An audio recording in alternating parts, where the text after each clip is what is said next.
धनुष्यबाण हेच आमची निशाणी आहे आणि जो कोणी असा म्हणत असाल, खोटा प्रचार करत असाल, पक्षाचा दुरुपयोग करत असाल, तर त्याचा आम्ही जाहीर निषेध करतो आणि जनतेला अपील करतो की याला याची जागा दाखवा आणि अशा प्रकारे पुन्हा कोणी धाडस करू नये. यायचा पक्षात मोठमोठे पदं घ्यायचे आणि त्या पक्षामध्ये तुमचं हिंदुत्व कुठं होतं? काँग्रेसमध्ये आयुष्य घातलं तुम्ही. टोप्या घालून मिरवणारे लोक आता हिंदुत्वाची भाषा कशी काय तुमच्या तोंडामधून येते? बोलवली होती महायुतीचा उमेदवार म्हणून या ठिकाणी नांदेड दक्षिण विधानसभा मतदारसंघामध्ये मी अधिकृत महायुतीचा उमेदवार आहे. ज्या पद्धतीनं नांदेड दक्षिण विधानसभा मतदारसंघामध्ये बंडखोरीची कीड या ठिकाणी लागलेली आहे आणि मतदारांची आणि कार्यकर्त्यांची दिशाभूल या ठिकाणी काही लोक या ठिकाणी करत आहेत. त्यासाठी मतदारांनी आणि कार्यकर्त्यांनी कुठलाही या ठिकाणी संभ्रम घेऊ नये यासाठी हा मतदार परिषद आम्ही बोलवली होती. आम्ही हिंदुत्वाच्या मुद्द्यावरती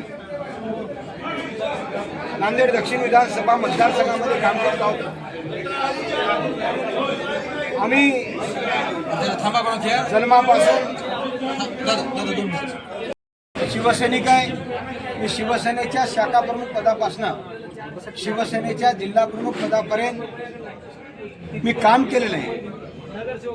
हिंदू हृदय सम्राट शिवसेना प्रमुख बाळासाहेब ठाकरे यांचं कडवट हिंदुत्व दक्षिणमध्ये कोण संभ्रम निर्माण करते आम्ही या ठिकाणी खांद्यावरती घेऊन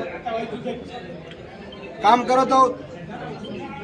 आणि काही लोक काही दिवसापूर्वी कुठल्या सेक्युलर पक्षामध्ये होते आणि आता आम्ही हिंदुत्वाच्या मुद्द्यावरती लढत आहोत असा उहापोह करत आहेत.